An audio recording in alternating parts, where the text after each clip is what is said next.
Hi, everybody. Welcome. Thanks for coming today. This is class for this week here. And I'm just recording from my hotel room here in Narita, Tokyo. It's about 11 in the morning here. So it's the day before. I guess it's still Friday in Canada. So we're Saturday here. I'll just send this out for everybody as a recording because I'm going to be flying back the time I'm supposed to be leading the class tomorrow on Saturday. So I'm just going to do a little bit of a shorter class today, probably a little bit, tiny bit under an hour or so. I've just got schedule-wise here. We're going to be picked up soon and stuff, so I've got other things I have to get done. But and hopefully my jet lag isn't too bad. This is my second trip out of 4 I have to do in 2 weeks. So already I'm like starting to show the wear and tear a little bit. I'm getting old for this job anyway. So I'm happy to do this, and it's nice to sort of practice with everybody virtually. So welcome. So what I'd like to do today, just when we start, is I'll do a little bit of the Lama Chopa Guru Puja, just to lead along just for blessings and prayers. I just kind of feel it's nice to do that from time to time. And I'll start, of course, with the Heart Sutra. And then the class we're going to do today will just be some teachings and remarks on Buddhist concept of Nirvana. So that's the one you hear a lot. So what is Nirvana? Just in particular, its relationship to the idea of what a cessation is. And so basically 3 kinds of cessations in regard to Nirvana as a cessation. So let's get started. I'll get started with the Heart Sutra here, just to make yourselves comfortable. Just set our intention here, proper refuge in the 3 jewels, Buddha, Dharma, and Sangha, in particular, all of our teachers that represent the 3 jewels and the teachings of Buddha brought into our personal lives, giving us our root teacher being the one that guides us and gives us personal advice in regard to the teachings. And then setting our intention that we always have bodhicitta as our intention when we're starting our class here or any sort of Dharma activity. Everything that we do may be put towards, sort of funneled, you could say, towards the enlightenment of all sentient beings. May we become Buddha, and then once we're Buddha, spend all of our time helping all other sentient beings become Buddha. Okay, Heart Sutra. Homage to the perfection of wisdom, the Blessed Mother. Thus I've heard at one time the Blessed One was dwelling in Rajgir and Masvaltras mountain, together with a great assembly of monks and a great assembly of bodhisattvas. At that time, the Blessed One was absorbed in the concentration of countless aspects of phenomena, called profound illumination. That time also, Spirit of Avalokiteshvara, the Bodhisattva, the Great Being, was looking perfectly at the practice of the profound perfection of wisdom, looking perfectly also at the 5 aggregates being empty of inherent existence. And through the power of Buddha, Venerable Shariputra said to Spirit of Avalokiteshvara, the Bodhisattva, the Great Being, how should a son of the lineage train who wishes to engage in the practice of profound perfection of wisdom? Thus he spoke, and Spirit of Avalokiteshvara, the Bodhisattva, the Great Being, replied to Venerable Shariputra as follows. Shariputra, whatever son or daughter in the lineage wishes to engage in the practice of profound perfection of wisdom should look perfectly like this. Subsequently, looking perfectly and correctly at the 5 aggregates being empty of inherent existence. Form is empty and emptiness is form. Emptiness is none other than form. Form is also none other than emptiness. Likewise, feeling, discrimination, compositional factors, and consciousness are empty. Shariputra, look at this, all phenomena are empty as having no characteristics. They are produced and do not cease. They have no defilement and no separation from defilement. They have no decrease and no increase. Therefore, Shariputra, in emptiness, there is no form, no feeling, no discrimination, no compositional factors, no consciousness. There is no eye, no ear, no nose, no tongue, no body, no mentality, no form, no sound, no smell, no taste, no tactile object, no phenomenon. There is no I element and so forth, up to no mentality element, and also up to no element of mental consciousness. There is no ignorance and no exhaustion of ignorance, and so forth, up to no aging and death and no exhaustion of aging and death. Likewise, there's no suffering, origin, cessation, or path, no exalted awareness, no attainment, also no non-attainment. Therefore, Shariputra, because there is no attainment, bodhisattvas rely on and abide in perfection of wisdom. Their minds have no obstructions and no fear. Passing on or beyond perversity, they attain the final nirvana. Also, all the Buddhas reside perfectly in the 3 times, having relied upon the perfection of wisdom, became manifest, complete Buddhas in the state of unsurpassed, perfect, and complete enlightenment. Therefore, the mantra of perfection, wisdom, the mantra of great knowledge, the unsurpassed mantra, the equal and the unequaled mantra, the mantra that clearly pacifies all suffering, since it's not false, should be known as the truth. Mantra of perfection, wisdom is proclaimed, Tayata, Gada Soha. Shariputra Bodhisattva, a great being, should train the profound perfection wisdom like this. Then the Blessed One arose to that concentration, said to Spirit the Bodhisattva, the great being that had spoken well. Good, O son of lineage, is like that. Since it's like that, just as you have revealed, in that way the profound perfection wisdom should be practiced, and the Tathagatas will also rejoice. When the Blessed One had said this, the Venerable Shariputra, Spirit Balapishvara, the Bodhisattva, the great being, and the entire circle of disciples, as well as worldly beings, gods, humans, demigods, and spirits, were delighted and highly praised what had been spoken by the Blessed One. We'll just do a few Gate mantras here. My mala. Like using my big mala I got years ago at the Lama temple in Beijing. It's out of Chinese cypress. This is kind of one of my good luck malas I bring around the world with me. So, Om Gate Gate Para Gate Para Samgate Bodhi Soha. Om Gate Gate Para Gate Para Samgate Bodhi Soha. Om Gate Gate Para Gate Para Samgate Bodhi Soha. Om Gate Gate Para Gate Para Samgate Bodhi Soha.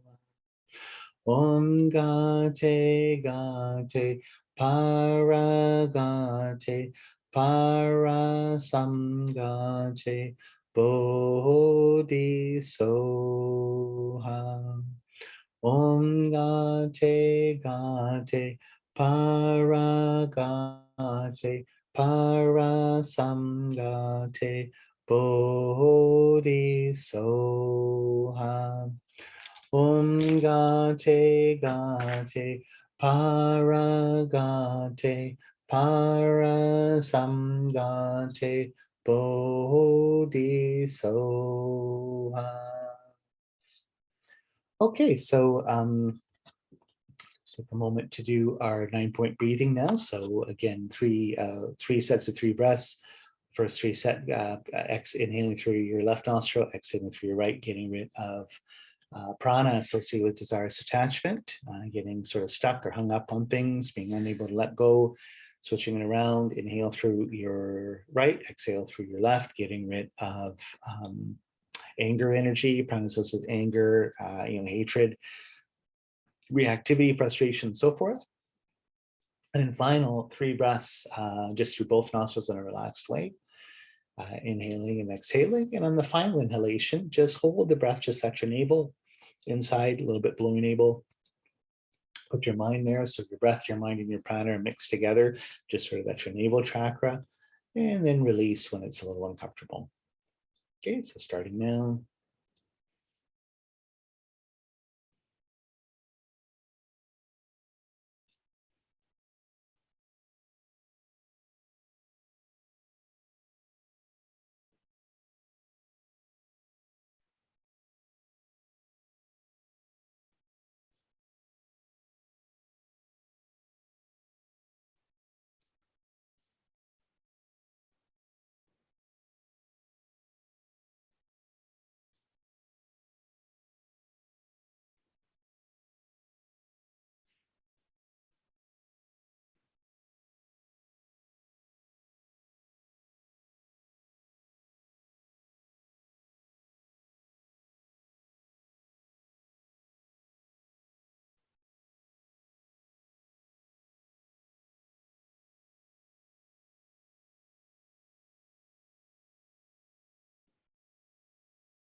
So 2 more times, total of 3.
Okay, just starting a group puja here. So this is again the what we'll try and visualize today. Just a little bit simple, just this sort of general idea of what you'll be sort of visualizing in front of you.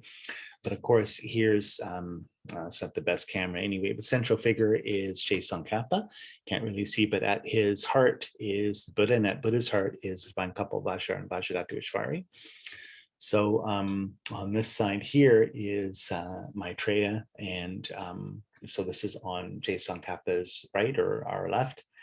And the vast path gurus here is Manjushri and the profound path guru. So just bodhicitta, compassion, and emptiness here. You can see along here all the tantric gurus. So Goya Samaja. Oh, interesting. Okay, I might have been giving wrong instructions all this time. At least the way they have it here is Goya Samaja and Yamantaka. I thought it was Haruka. So maybe they have a little bit different. Anyway, so it's working from our left over to right. It's Goya Samaja, Yamantaka, Vajradhara, Atisha, and Haruka, sort of showing the main tantric lineages here, going down the one in the middle being the tantric Mahamudra lineage from Buddha Manjushri, Vajra Manjushri, directly into Tsongkhapa. Here's all the different tantric deities here, and 16 arhats and 1,000 Buddhas of fortune aeon and so forth. And we visualize our root teachers actually around here, root teacher and gurus just in front. Okay, so we'll just get started. I would just like to show people just kind of what it looks like. You might have this copy of this at home. This is the Lama Chopa Galupa lineage tree. Okay, just take a moment to relax here, see ourselves in a wide open space. Again, visualizing ourselves surrounded by all sentient beings. So just representing our feminine side here on our left, our mother, masculine side here on our right, our father. So wisdom and compassion here, both sides. People we love the most behind us to support, and people we like the least to have issues with in front of us as objects of compassion and care and healing.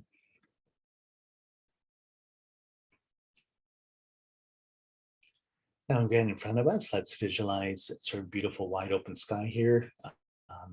We'll just continue, I always forget here, just concentric circles outwards.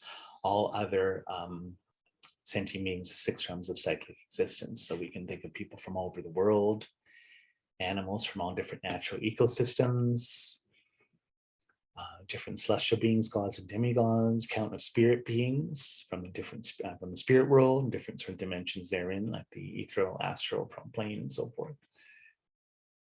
And countless sentient beings from lower states of rebirth, hell beings and hungry ghost beings. And everybody being here together, happy, ready to practice together and so forth.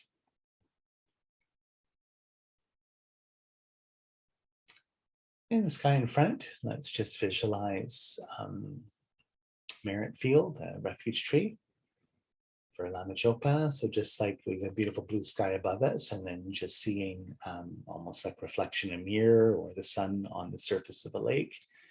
So a beautiful tree arises out of Lake Manasarovar, the holy lake. Beautiful like an oak or ash tree. And the center, like a big harvest moon, is the central figure of Loseng Tubwe Dorjichan. So Tsongkhapa, wearing 3 robes of a monk. He's in lotus position, holding a begging bowl, and his left hand filled with missile nectar, right hand mudra teaching, holding a white lotus. And at his heart is Buddha Shakyamuni. In typical pose we usually see him in, lotus position, begging bowl on his left, right hand in the Sadhu mudra. And then at his heart, divine couple of Vajradhara and Vajradhatu in sexual embrace. Beautiful blue energy, sapphire blue energy bodies, wearing crowns, silks and jewelry and so forth. Vajradhara is holding a bell in his left hand, Dorji in his right, has them crossed at his heart. And Vajradhatu, his partner, is in sexual embrace with their arms sitting in his lap, arms around his neck, holding a curved chopper knife in her right hand. Left hand is holding a skull cut with missile nectar. And like I said before, just on our left or Buddha's right are all the gurus surrounding Buddha Maitreya. So got a golden energy body holding two white lotuses at the crown and lotus position. These are all the vast path gurus like Arya Sangha and so forth that have taught bodhicitta, loving kindness, and the Yogacara view of emptiness in particular. And then on our right or Buddha's left is the profound path, all the emptiness gurus and teachers and so forth, all surrounding Buddha magistries in bodhisattva form like Maitreya, the golden energy body of the crown holding in the turn wheel of Dharma Mudra, just like Maitreya, two white lotuses. It's in lotus position. Tsongkhapa just sort of, again, you see all just different rows of tantric Buddhas and 24 dakinis, 16 arhats, different protector beings and so forth, different sort of Buddhist angels. And sort of at the top there in front of Tsongkhapa is our root teacher of this life and all of our other gurus who have taught us the Dharma or spiritual paths. And then above Tsongkhapa, like I see, just kind of like almost like just waterfall of different gurus going into him, or you can also say almost like a totem pole or so forth. All the sort of main sort of the Maha Anuttara Yoga lineages here of great Tantra. At least three of them, Goisamaja, Yamtaka, and Aruka. So first one sort of moving from our left to right is Goisamaja, Buddha power, Yamadaka, Buddha of wisdom. Vajradhara, again, this time solo, representing the sort of Kadam emanation scripture Mahamudra teachings, special Mahamudra teachings, emptiness of the mind, lineage, oral lineage of Tsongkhapa that he got from Buddha of wisdom, Manjushri. Susim Heart Drop of the Kadampas, so Atisha, sort of founder of the old Kadampa school, sort of the big hero and I guess lineage master for Tsongkhapa, the one he wants to approximate, very big, famous Indian Pandit Bastida, who brought, again, sort of the second wave Sarma tradition of Buddhism to Tibet in the 10th century, I think 11th century, the 1000s or whatever. 1,000 years ago. And finally, Buddha of compassion, Haruka and Vajrayana. And all the different gurus have taught these teachings, sort of going downwards into Tsongkhapa.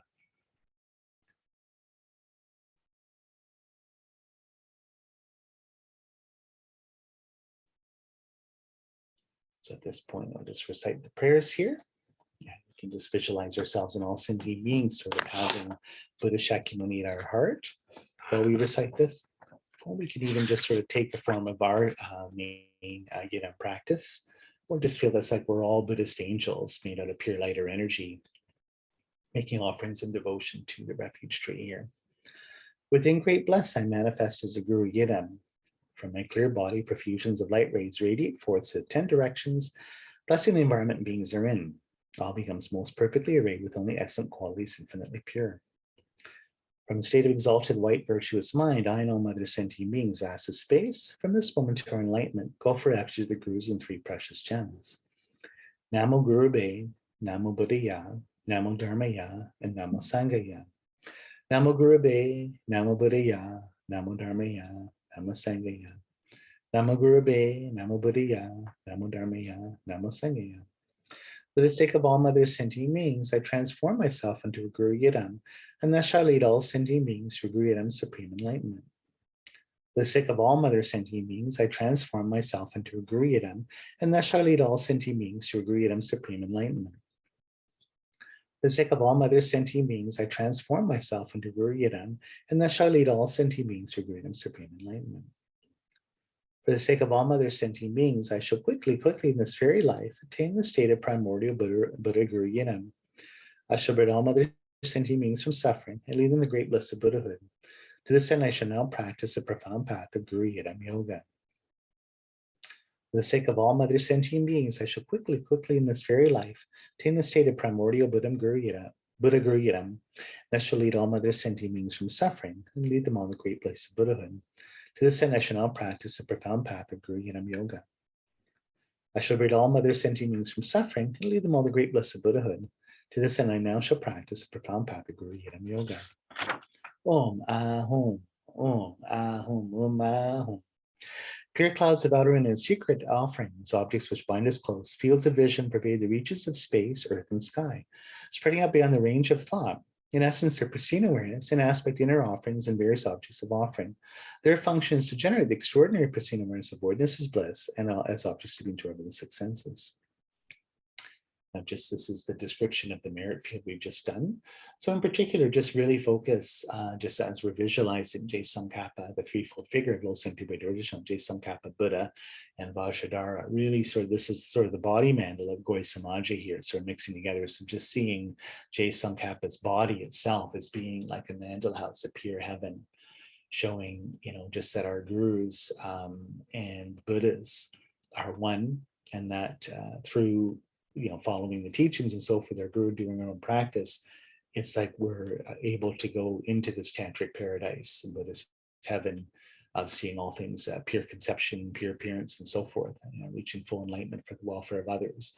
So just seeing that our guru itself is the path, just kind of the heaven instantiated, our heaven, our ability to sort of awaken our Buddha nature, kind of deploy it for the benefit of all sentient beings. In a lot of ways, it's sort of a purification of our body too, and our mind, by witnessing this and just visualizing this. In the vast heavens of indivisible voidness and bliss, amidst billowing clouds of Samantha Batter's offerings, at the crest of a wish-granting tree is embellished with leaves, flowers, and fruit. It's a lion throne ablaze with precious gems. Upon cushions of lotus, sun, and full moon, lies sits my root guru, who's kind in all three ways. In essence, all the Buddhas, an aspect of satin-robed monk, with one face, two arms, and a radiant white smile. Your right hand is a gesture of expounding the Dharma, while your left hand is a meditative pose, cradles a begging bowl filled with nectar. You are draped with three robes of lustrous saffron. Your head is graced by a planet's golden colors hat. In your heart, all-pervading Lord Vajradhara, with a body blue in color, one face and two arms, holding a Vajrayana embracing Vajradhara. They delight in the play of simultaneous voidness and bliss, and are adorned with jeweled ornaments and heavenly designs, and clothed with garments of heavenly silks. Radiate with thousands of light rays, you're emblazoned with the major and minor marks of Buddha, and sit in the Vajra position, haloed by five-colored rainbow. Totally clear, your skandhas are the five Buddhas gone to bliss, your four elements, the four motherly consorts, the bliss of your senses, your energy channels, sinews and joints, own reality, bodhisattvas. The hairs of your pores are the 21,000 arhats. Your limbs are wrathful protectors, the light rays terrestrial guardians, lords of wealth and their attendants, while all worldly gods are but cushions for your feet. Surrounding your respective orders, encircling sea of ashram lineage gurus, yidams, wholesome mandala deities, Buddhas, bodhisattvas, virs, dakinis, and protectors of the teachings. Three doors of each are marked by the three Vajras, and from their syllables of hum, light rays go out and, hook-like, draw forth from the natural bow of the wisdom beings so that they may become inseparably set. O you're the source of goodness, bliss, and perfection, O root and lineage gurus, yidams, and three jewels of refuge, viros, dakinis, dharmapalas, and protectors. With entourage of 3 times, by the power of compassion, come forth and abide steadfast. Though all things are totally free of inherent coming and going, still you rise to the virtuous content of wisdom and love and compassion. Whatsoever form suits the temperament of varied disciples, O holy refuge protectors, please come forth with your entourage. Om Guru Buddha Bodhisattva Dharmapala Sapariwara Ehai Hi Sa Hum Bam Ho. Wisdom and symbolic beings become non-dual. 7 limbs now, offering prostration to the merit field. We prostrate at your lotus feet, O Vajradhara gurus, you jewel-like bodies through compassion, bestowing even the supreme attainment of the 3 bodies, the sphere of great bliss. We prostrate at your feet, O holy refuge protectors. You are the pristine awareness of all infinite Buddhas, playing the role of a saffron-robed monk, and supremely skillful means to appear in whichever way suits your disciples. We prostrate at your feet, O venerable gurus, the source of all benefits and bliss without exception. You eliminate the root and faults of all their instincts, and treasure myriad jewel-like qualities. We prostrate to you, benevolent gurus, you are in reality all Buddhas, teachers of all, including the gods, source of 84,000 pure dharmas, you tower above the whole host of Aryas. With faith, esteem, and sea of lyric praise, manifesting bodies as many as the atoms of the world, we prostrate to you, O gurus of the 3 times in 10 directions, the supreme jewels, and to all who are worthy of homage. Now offering. So just while I recite the verses here, let's just feel that we can just visualize that we're emanating out all the different offerings from our heart in front of the refuge tree here, and all the Buddhas, kind of like the big, Robert Thurman calls it, Professor Thurman, the big Christmas tree of all these holy beings and angelic beings. So all the beautiful outer offerings, the mandala offering, and so forth. Just sort of all sentient beings are just projecting on all this positive energy. All refuge protectors, O venerable gurus, together with your entourage, we present you with oceans of clouds of various offerings. From expansive, well-fashioned vessels of radiant precious, flow forth, gently forth, the four streams of purifying nectars. Beautiful flowers and trees and blossom with bouquets and garlands exquisitely arranged fill the earth and the sky. The heavens billow with blue summer clouds of lazulite smoke from sweet fragrant incense, lights from suns and moons, glittering jewels, and scores of flaming lamps frolicking joyfully dispel the darkness of 1,000 million billion worlds. The vast seas of scented waters imbued with the fragrances of saffron, sandalwood, and camphor swirl up to the horizons.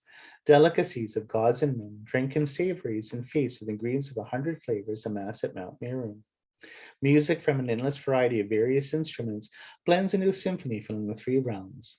Goddesses of outer and inner desirable objects, holding symbols of sight and sound, taste, smell, and touch, pervade all directions.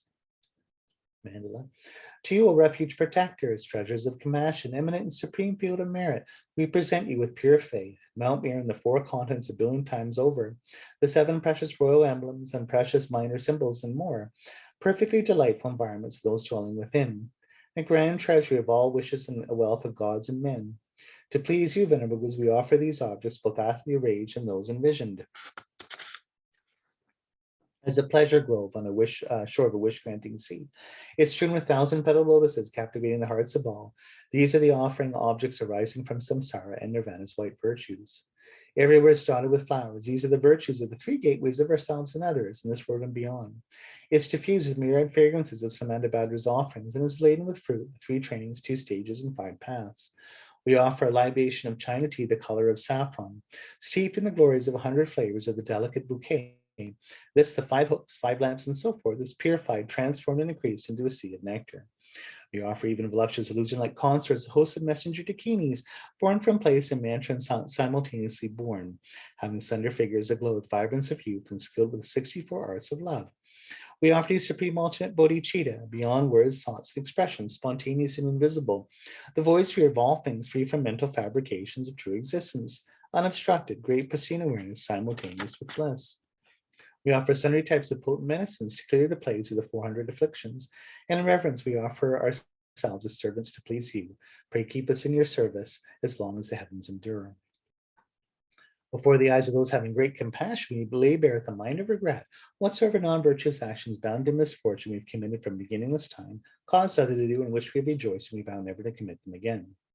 Though all things are like a dream, lacking inherent or natural existence, we sincerely rejoice at the happiness and joy of all Aryas and ordinary beings, in whatever white virtue that's ever arisen.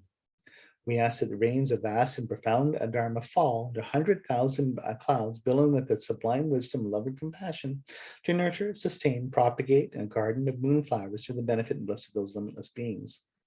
Though your Vajra body is subject to neither birth nor death, and is a vessel of unity's wish-granting gems, please abide forever in keeping with our wishes, pass not beyond some sorrow until samsara's end. We dedicate the collection of white virtues thus created that we become inseparably protected throughout all of our lives by venerable gurus possessing the 3 kindnesses that we maintain Vajradhara's state of unity. Okay, making requests here. Again, visualize comments like sunlight from the hearts of all the Buddhas and holy beings and gurus in the tree here, especially from Lo Seng Tu by Dorje Chung, just beautiful sort of sunlight, golden light coming down, giving us healing energy and sort of activating things, giving initiations and so forth, boosting our spiritual power and energy. We make our requests to you, holders of the Elders Vinaya, O Master Second Buddhist clad in saffron. You blend with a treasure of jewels of much hearing, are a source of excellence and immense social moral discipline. We make our request to you, Mahayana Gurus, Lords of Dharma, representing the victorious ones without exception. You possess the 10 qualities that render you suitable guides along the path of those who have gone to bliss. We make our request to you, foremost holders of the Vajra. You are skilled in explaining and composing, are endowed with both sets of 10 qualities and a knowledge of Tantra and its rituals. You are honorable, without pretense of guile. patient, broad-minded with your three doors well subdued. We make our request, you compassionate refuge protectors. With precision, you impart the good way of those gone to bliss. To the unruly beings of this degenerate age who are difficult to curb and are not tamed by the countless Buddhas of the past, we make our request, you compassionate refuge protectors. You enact the deeds of the victorious ones, many beings who lack a protector refuge. At this time, the sunlight teaching of the sage are setting. We make our request, you compassionate refuge protectors. Even a single hair from your pores is for us a field of merit more highly praised than all the victorious Buddhas of the 3 times and 10 directions. We make our request, you compassionate refuge protectors. From an intricate lattice and mirage-like skillful means, emblazed with the 3 body wheels of those gone to bliss, you manifest in an ordinary guise to lead all beings. We make our request, you supreme, O Supreme Gurus, the essence of the 3 jewels of refuge, your aggregates, elements, sensory bases, and limbs, and the nature of the fathers and mothers of the female, male and female bodhisattvas, and the wrath protectors of the 5 Buddha families.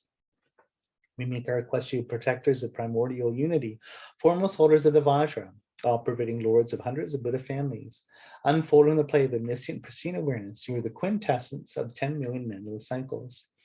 We make our request to you, Immaculate Samantabhadra, who are in reality ultimate bodhicitta, free of beginning or end, the nature of all things, pervading everything in motion and at rest, inseparable simultaneous bliss in play without obstruction. So now getting ready for the blessings of the 4 empowerments and the absorption.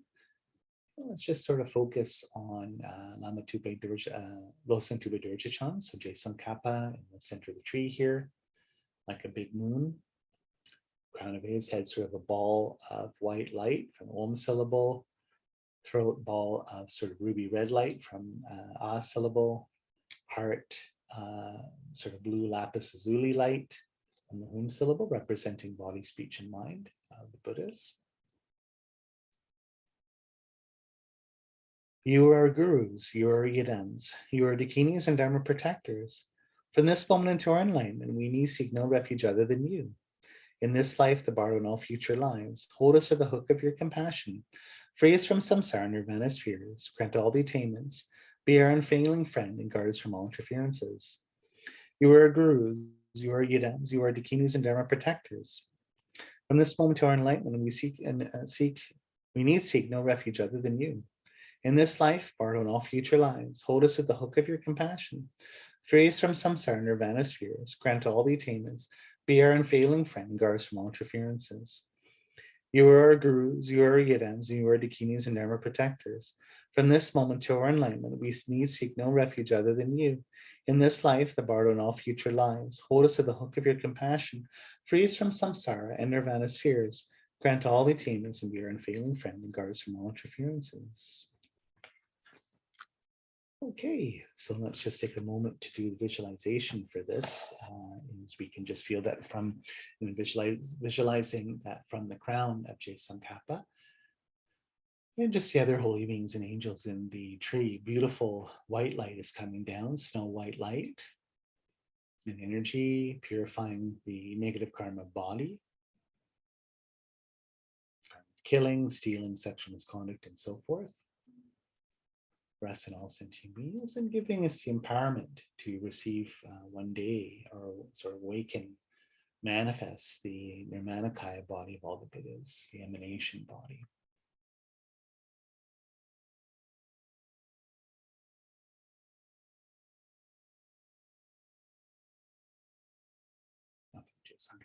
The throat would be red light, and energy is coming down from all their beings as well in the tree. It's dissolving into our throat here, us and all sentient beings around us. Ruby red light purifying our speech. You can think of gossip, hurtful speech, divisive speech, lying, all the ways we hurt people with our speech. There's so many ways of doing that. All being flushed out, and again giving us the seeds to manifest the Sambhogakaya, or angelic form of all the Buddhas. So the second kaya of the Buddhas.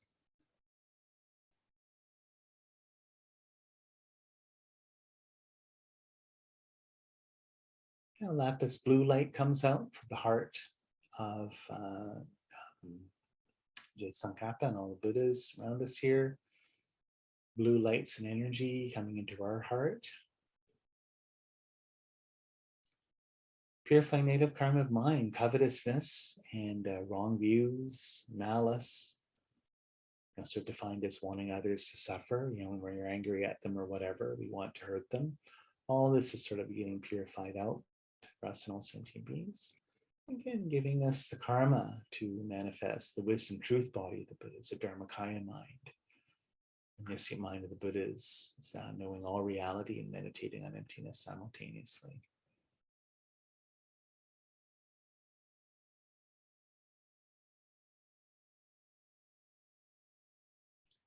Now red, white, and blue from the crown, throat, and heart of Tsongkhapa and the Buddhas into us, our crown, throat, and heart. So it's a beam of light and energy, but it's kind of like divided into three, kind of like a banana. You can split the banana into three pieces. This is just coming into our three spots right here. Body, speech, and mind being purified simultaneously. So white, red, and blue, almost like the tricolor flag of France or England or whatever, just all on our body. Beautiful three colors. Again, giving us the fourth kaya, fourth body of the Buddhas, the emptiness body of the Buddhas, the entity or nature body, Svabhavakaya.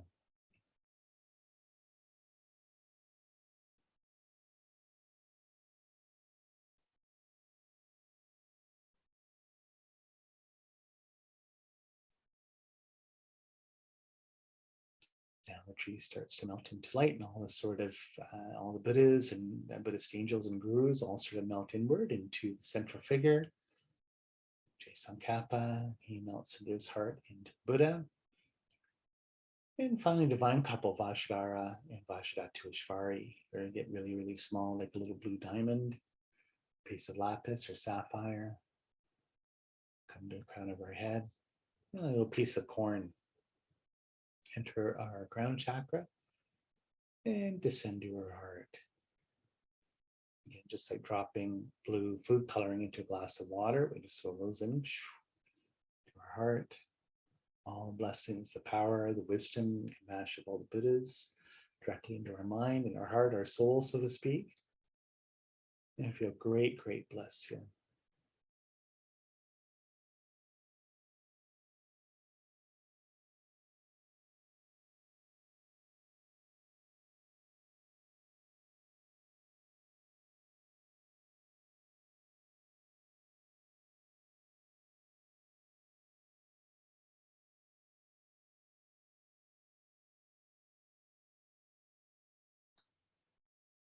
Okay.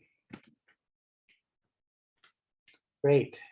Okay, so thank you for meditating with me. And let's just do a few teachings here for the next 15 minutes or so of the class. So last week, I believe we were doing bodhicitta, all the different sort of divisions of bodhicitta, and this week now being on nirvana. So of course, that's, as you know, that word gets thrown around a lot. Of course, when I was younger, there was a band called that, and there was a really good Indian restaurant in Vancouver on Main Street with great chai I used to go to called Nirvana. So very popular name, but what does it really mean when we say that, oh, you want to be a Buddha, you want to sort of go to Nirvana? So for the Pali or the Sanskrit, sort of the general definition you get of that is that it is gone beyond grief and suffering. And it's the idea of blowing out a candle. So it's a cessation. So if you have something burning, nirvana would be putting it out. Like, let's say something's on fire and you blow out the fire, you blow it out, blowing out the candle. So in this case, it would be all your true sufferings that you're experiencing in samsara because of grasping at true existence, and particularly true existence of yourself, and hence your self-cherishing, hence your suffering. You see emptiness directly and embody it, you reach nirvana. This is blown out. True sufferings are blown out through true cessations. True cessation, the ultimate true cessation being nirvana. So in particular, what is sort of blown out would be kleshas, and this is another term you hear a lot. We always use the term delusions in English. Afflictions are good because it's the idea that something's afflicting you, that causing you suffering. So delusions, when we use that term, it's kind of like you're, on drugs or you're sick or something, you're hallucinating. Like it's a delusion. There's a sense that it's false, that it's a perception or a belief or something that's incorrect. But then when you use the term affliction, this incorrect, untrue belief or perception or a view is also afflicting you or causing you problems or sufferings. So that's one way of sort of defining klesha. So mental affliction, I like one thing Geshe Michael Roshi translates, the sense of mental bothering. He always does it as kind of like bad thoughts. So usually when we use that term, I think in the West, when we're from a Judeo-Christian point of view, it's good or evil in the sense it's not following God's laws, let's say. And so that's what makes something evil. Doing what you're sort of told in terms of the Judeo-Christian moral rules is seen as good, when really more from Buddhist point of view, it's more good and bad. So good would be what is producing happiness, bliss, peace, or whatever. And then bad would be a bad thought is what's causing you suffering. So kind of ruining your peace of mind. You don't have sort of a peace in your heart. You're sort of off or suffering. The klesha be is kind of like the bad thought in that way. Bad view, bad attitude, we always say nowadays, like having a positive attitude, PMA, positive mental attitude, or good energy, bad energy, this or that. This would be sort of the negative energy. So there's a sense that kleshas are also like mental sayings, seeds or imprints. So we can divide these things, that there's obscurations to truth, these delusions or mental afflictions. They're either, again, mental afflictions, or they're the seeds or potentials for these thoughts. The potential to get angry, the potential to get attached, potential to be ignorant, have bias. So I guess you could say it's almost like a good way of looking at it would be a disposition or trigger. We use this term a lot nowadays, 21st century trigger warning, I'm being triggered, this and that.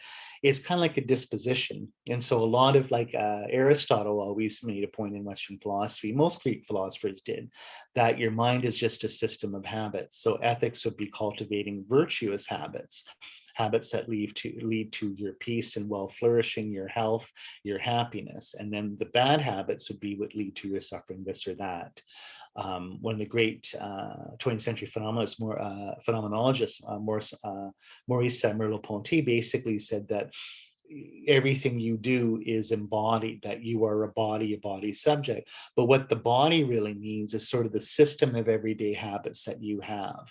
Right. So like, even if I'm blind, have a walking stick, the stick becomes part of my body. My body is sort of set together in a sense of a corpus or embodied sense of habits that make things make sense, make a home or a milieu environment for me to express myself. Right. So you can see one of my philosopher I always liked was the great English philosopher Gilbert Ryle, and he always said that mind's to be understood in a lot of ways in terms of dispositional habits.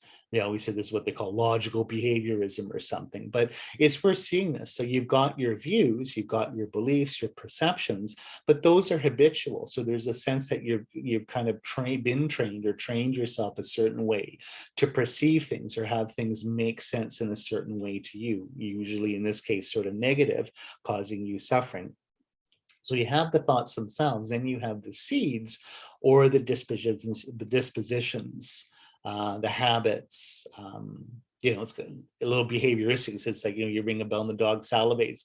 We have all these triggers in us. And so by the force of our habits, our self-cherishing, our self-grasping minds, we've acted in certain ways for so long in past lives. We've created a whole system of habits that makes us be embodied a certain way. So what's interesting is, a lot of times we have quote unquote trigger warnings nowadays. I'm not making fun, I'm just saying that, at school or whatever, these things are real, people get triggered. But from a Buddhist point of view, the triggering is the triggers or dispositions are with you, are inside you. Maybe nowadays everyone thinks that too, I don't know.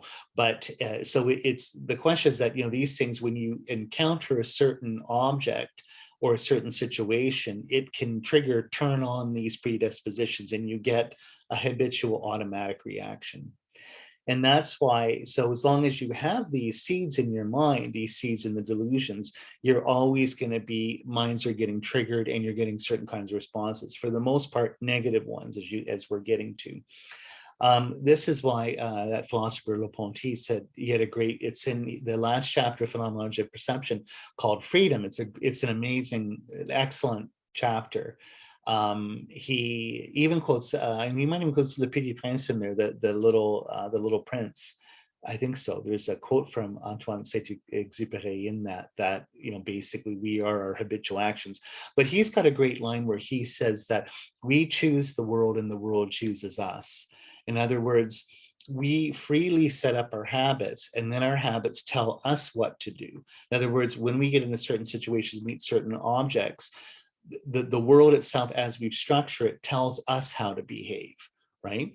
So in other words, if I get a habit, like let's say I used to smoke when I was flight attendant, when I started, you know, and so I would, when I get called in as a reserve duty at the airport, every time I would go outside, I'd open the door, there was a little patio part, I'd light up a cigarette and smoke while I'd wait for my flight.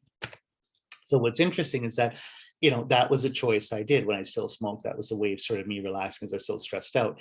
But what was interesting is every time I would walk through that door on the patio, my body would instantly kind of like get ready to reach for my cigarettes to light up. So even when I was trying to quit years ago, it's like, again, you have to change your whole system, your whole way of behaving in the world. I don't want to sit out there because it'll trigger me to light up a cigarette, for instance. So these are the kind of kleshas that we have. Like, it's very, very sediment. And that's why, as an old philosophy friend of mine always said, never underestimate the power of habit. You know, habits are everything. Good habits are bad habits. So again, nirvana in a lot of ways is blowing out or sort of removing or erasing. You've got the chalkboard, you know, I probably don't use a chalkboard anymore, but in the old days, a chalkboard, and then you have your eraser and you erase the board, where nirvana is going to be about erasing the delusions on our mind. The mind's like our blackboard. And in particular, we want to get at the seeds to sort of disconnect them or wipe them out as best I can, the sort of triggers or dispositions within our mind. Okay, so again, I wrote down note that we have strong or weak seeds depending on our past lives and actions. So when we get to sort of the class on karma, we'll be able to look at that in a lot more detail, why certain seeds or dispositions are stronger than others, and how we set these sort of triggers or habits up in a certain way from our past lives. So as cessations, when these seeds are eliminated from our mind stream, so nirvana is the cessation, is this cessation is permanent, okay, or sort of unchanging. In other words, it is kind of like wiping something out, like it will no longer arise. That's what nirvana is, that this suffering, which is based on our seeds and kleshas, which arise from our grasping at true existence, our fundamental ignorance, emptiness will wipe that out. It'll be a cessation, sense that it's turning something off. It's blowing out the candle. I guess it's kind of, if you've got an oil lamp and it's smoking and let's say it smells or whatever, blah, blah, blah. You want that to finish, you blow it out. It won't come on again. Let's see, it's almost like you cut the wick. Okay, that's what, in this case, nirvana means as a cessation. Okay, one thing I had written that he said that in a lot of ways, the experiencing emptiness itself is a direct sensation on the path of seeing. So this is kind of interesting, is that I think that this is one of the whole points we're trying to get out here. I mean, we're going to get at three kinds of cessations here for nirvana. But as a Buddhist, why we want to have a direct experience of emptiness on the path of seeing, rather than just a direct intellectual perception of emptiness on the path of preparation, which means we have a correct view of emptiness with the mind of tranquil abiding, that's not strong enough to be a permanent cessation. I think if you have an intellectual understanding of emptiness, that can help a lot. One thing it does start to get rid of any sort of intellectual delusions that you have, kind of in your own intellectual views and superstitions, or they might be cultural, historical, political, or whatever. Even an intellectual understanding of emptiness can get rid of a lot of them. Like, for instance, some people might say, well, the most important thing to see in life is that it's all about, number one, you're separate from everyone else. You're all alone in the world. So the whole point is you have to survive. It's you against the world, kind of like a Hobbesian world, the war of all against each against all kind of thing. When you see emptiness, or even have an intellectual understanding of emptiness, you're getting rid of this idea that there is this unitary self, truly existing ego or self, completely separate or unrelated to anything else, right? That's incorrect philosophically or theoretically, sort of on the path of preparation. So that can serve as a cessation to get rid of even those intellectual views. But we all know in terms of we're always going to have suffering and have problems that only a direct perception of emptiness can get rid of. In other words, things always look that they're dualistically separate from your mind, outside your mind, separate from you. You know, this computer that I'm talking to right now in the hotel room in Tokyo seems separate from me. It looks that way. But when I perceive emptiness directly and come out of it and see things are a projection of my mind as dependent arisings of my mind, then I see that they're not separate. They look separate, but I know they're not. That's the kind of thing that we want. That's the real therapy, the real medicine for nirvana, because at that point, people aren't separate from me. Things aren't separate from me. So I can't think that they're independent of me, causing me my problems. I have to see that they're being set up or be in relationship to me. So there's this, so a lot of, well, all of our sufferings really come from that, right? And a lot of our bad attitudes and everything has come from this misperception. That's cleared up. So even just not even getting to becoming like having a stabilized experience of emptiness, nirvana, we become an arhat or saint, but just when we become a stream entry, we just have experience of emptiness directly and come out of that. That's already a cessation. And I know one thing Geshe Michael's always said, and it's, I know I read an article, Sultan Malioni said this too, which a great teacher nowadays, she's awesome. She said it's kind of like, this is an experience you won't doubt. Like, this is so absolutely monumental and changing. It's like waking up. You're a Buddha, you're waking up. You're seeing through a card trick. You're not going to get tricked again.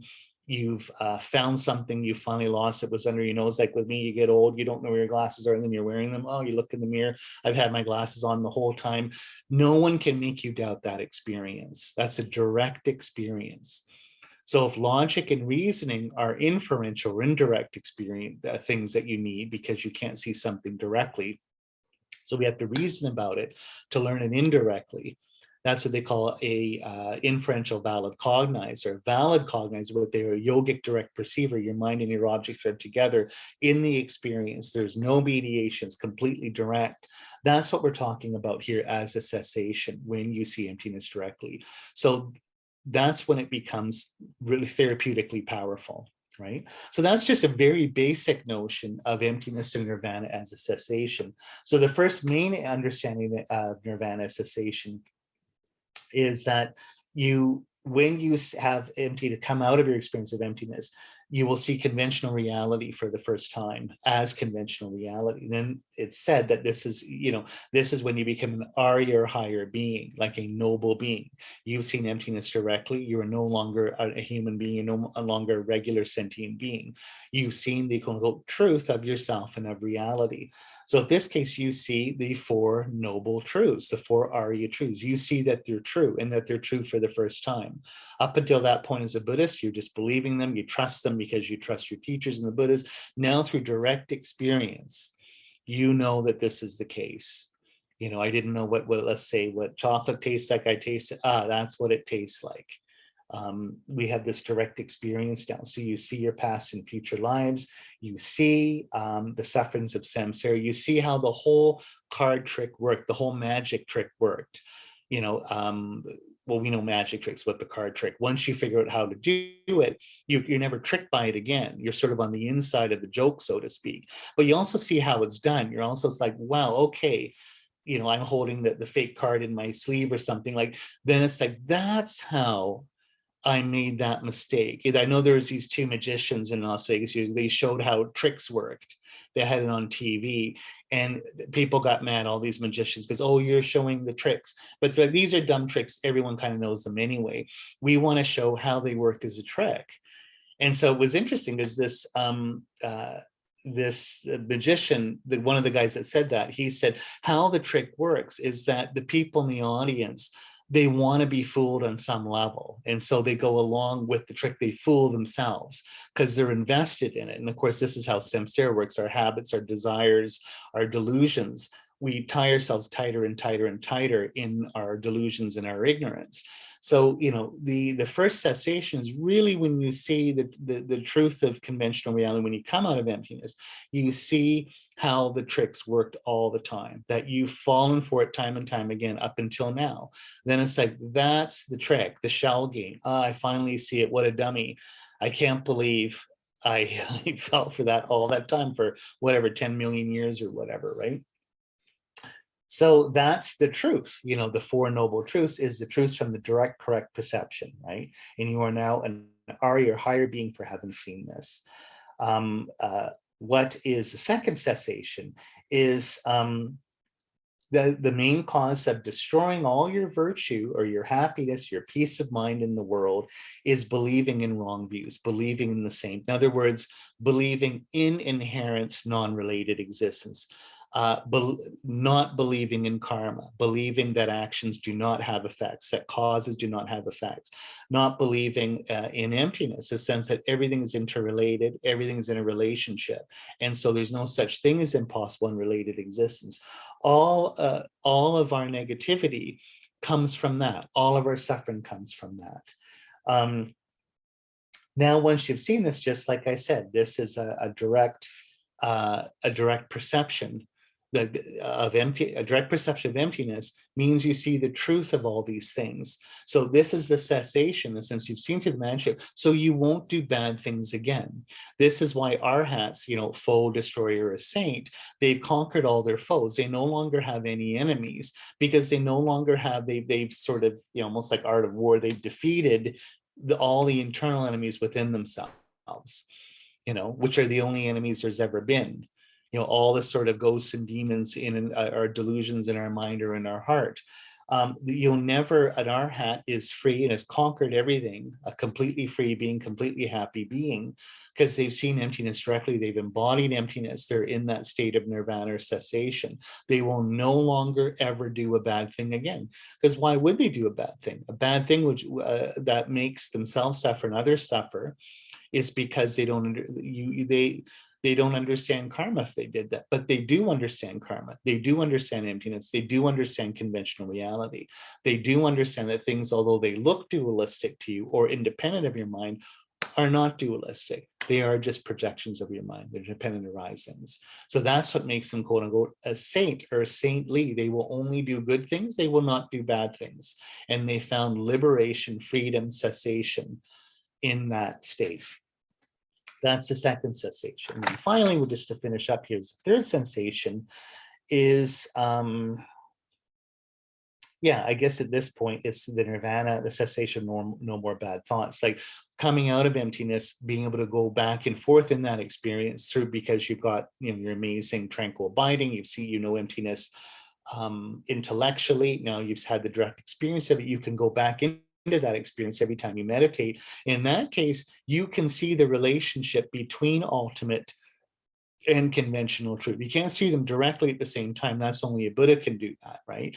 But as an arhat, stream enter, becoming an arhat, you can do this, and you can go through all the four Arya truths, and then the four divisions of each of those four, making 16. So this is where you're able to literally clean yourself out, in the sense that clean out all your bad thoughts or your delusions, because you could examine all your habits, all of your bad thoughts, all of your bad views, bad, stupid beliefs, whatever else, and unwind all of them with this new knowledge. You see through them, all the magic tricks. So my favorite philosopher, Ludwig Wittgenstein, always said, what happens to the knot when you untie it? If you have a knot in a shoelace and untie it, where does the knot go? You know, it's not like the knot, whoop, disappears or goes into some other metaphysical universe. It was really never there to begin with. The knot is just the lace tied in and of itself. So when you untie it, you've just got the lace. It's the same thing here. All these delusions end up disappearing. So even if the seeds are there, you like the seeds have to be completely removed for you to have omniscience as a Buddha and see the two truths simultaneously. You're not doing it at this level of nirvana. Nirvana is just cessation of seeing emptiness directly, but it gets you out of samsara.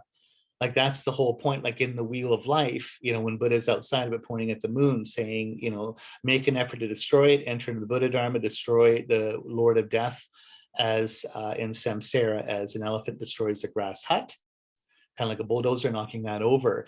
Emptiness is what allows you to shatter the negative reflection of all these delusions in the mirror, so to speak, right? So you can unwind all of those things. So even with these bad dispositions, they will never be triggered because you've seen through the trick. You will never do anything to be triggered.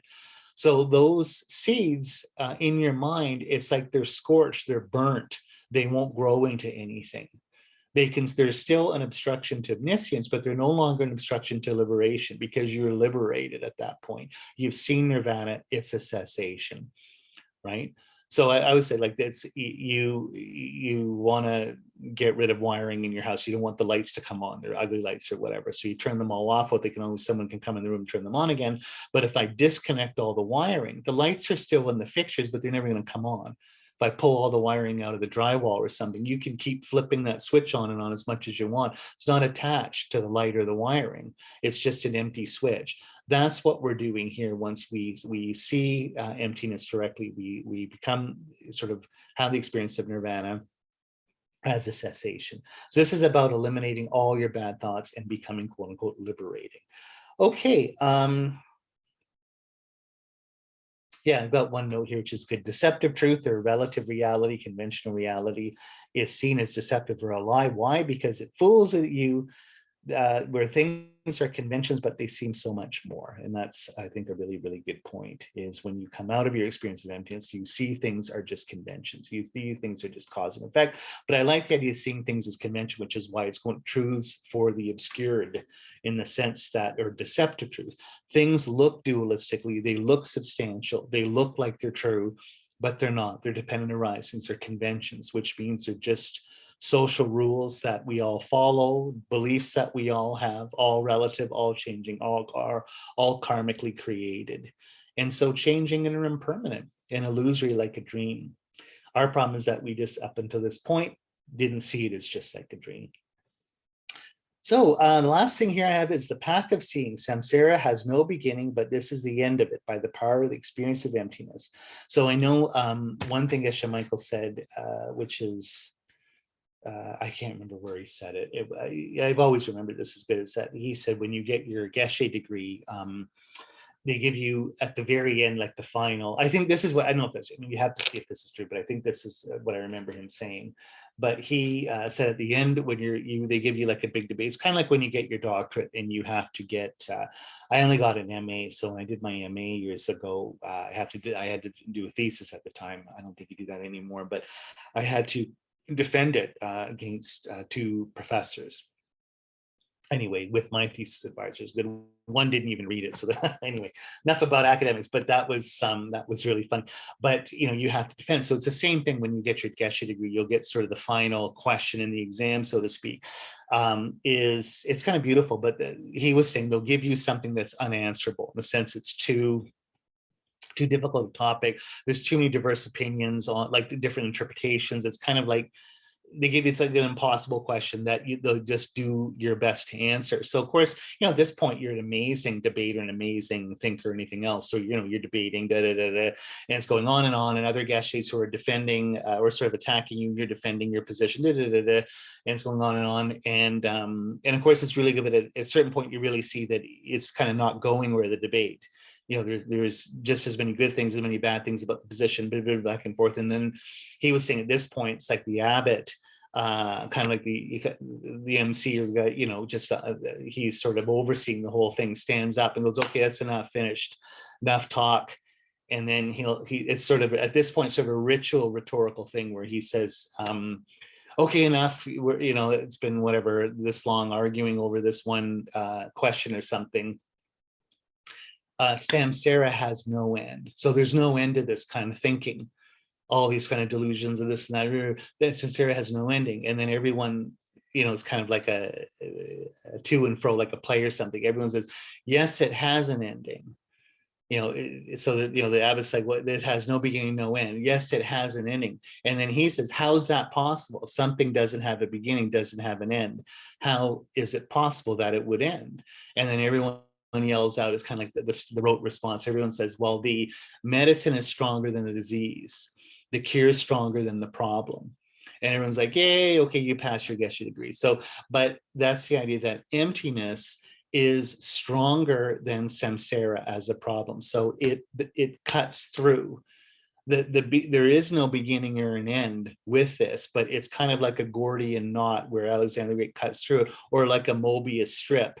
It comes back to kind of like you see that Escher painting where it's like the ants going over the Mobius strip and coming out on the other side. What cuts through all this is emptiness. Emptiness allows you to see through this. It is not the end of your mind, of course, but is the end of your suffering. You are liberated from your suffering, because up until the point of seeing emptiness, you are caught in the never-ending cycle of death and rebirth because you don't understand karma. You don't see things are just a product of your mind. You don't see them as being projections or inherent existence. The moment you perceive emptiness, you cut through that mistake. You see the card trick, and then you kind of can rewire yourself. You see how karma works. You know how to perform virtue and proper habits. This allows you to not just escape samsara, find true liberation, cessation, but also to eventually enter into Buddhahood.